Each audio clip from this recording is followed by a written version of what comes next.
The United States is selling weapons to Ukraine despite objections from Russia. The weapons, including anti-tank missiles, will go towards helping Ukraine in their battle against Russian-backed separatists. Senior defense correspondent Shai Ben-Ari has the details. Fire in the hole. Fire in the hole. This is the Javelin anti-tank missile system. Thursday, the U.S. State Department finally approved the sale of 210 of these missiles to Ukraine, along with 37 launch units. The deal, worth $47 million, had been anticipated for some time, but the Trump administration had been holding off on completing the paperwork. With congressional leaders from both parties known to be in favor, delivery of the missiles could now happen as soon as April. The decision came following a dramatic unveiling of a new mega-weapon by Russian President Vladimir Putin. A low-flying, barely noticeable cruise missile carrying a nuclear warhead with almost unlimited range, unpredictable trajectories, and the ability to move around missile shield intercepts make it invincible for all current and projected anti-missile and anti-aircraft systems.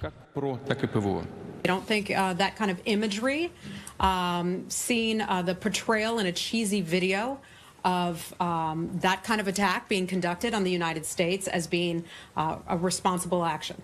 There is skepticism concerning the Russian missile, with some experts casting doubt on whether the weapon is operational or if it even exists, noting a recent string of failed test launches. The Javelin, though, is quite real and can hit Russia where it hurts. Russian tanks used by separatist forces in eastern Ukraine will be more vulnerable once the missiles arrive. Until now, U.S. aid to the Ukrainian military had been limited to support equipment and small arms supplied by private companies. The Kremlin clarified Friday it was not looking to start an arms race, but some of the rhetoric on both sides has begun to recall the Cold War era. As the president's nuclear posture review made clear, America is moving forward to modernize our nuclear arsenal and ensure our capabilities are unmatched. Shai Ben-Ari, i24 News.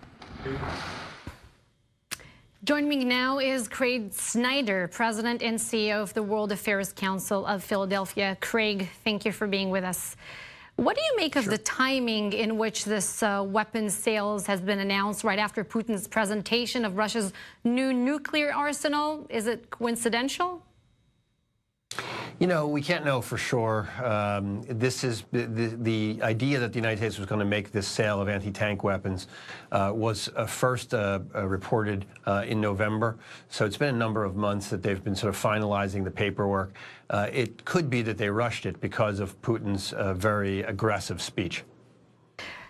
So by selling these weapons to Ukraine, these enhanced defensive systems, the U.S. is basically saying it supports Ukraine's right for self-defense. But is there more into it as you read it?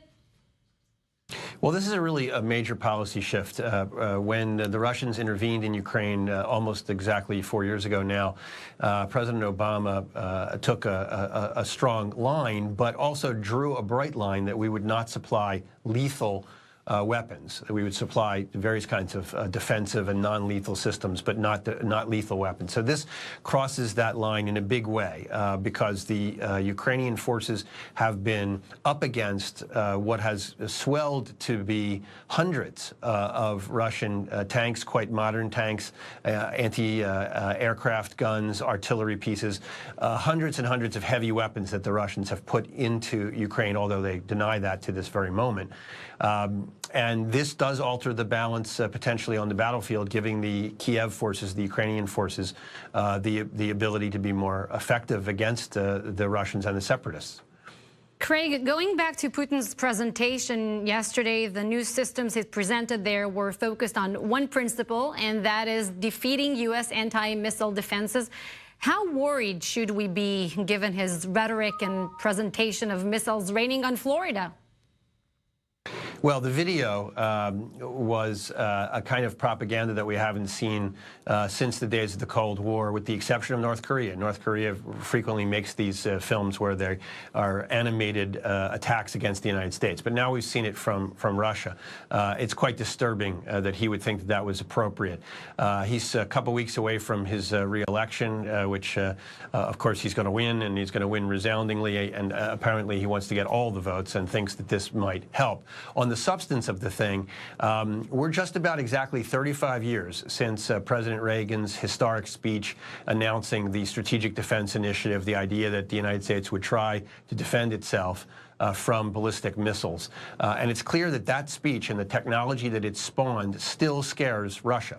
And what Putin is talking about is a kind of weapon. We don't believe it's operational. It may only be theoretical or in testing stages, but a kind of weapon that is not ballistic. It does not go out of the atmosphere and return to the Earth, and therefore could not be defended against by the sort of ballistic missile defenses that we've developed over the last 35 years. Having said all that, the reality is that both of these countries have a tremendous redundant overkill capability when it comes to nuclear weapons. We can destroy each other many times over, and that should continue to deter either side from thinking they could get some kind of advantage by a nuclear attack. Therefore, these kinds of developments of this, assuming it is true, are political rather than really military in terms of battlefield application. Craig Snyder, President and CEO of the World Affairs Council of Philadelphia, thank you for these insights. Thank you very much.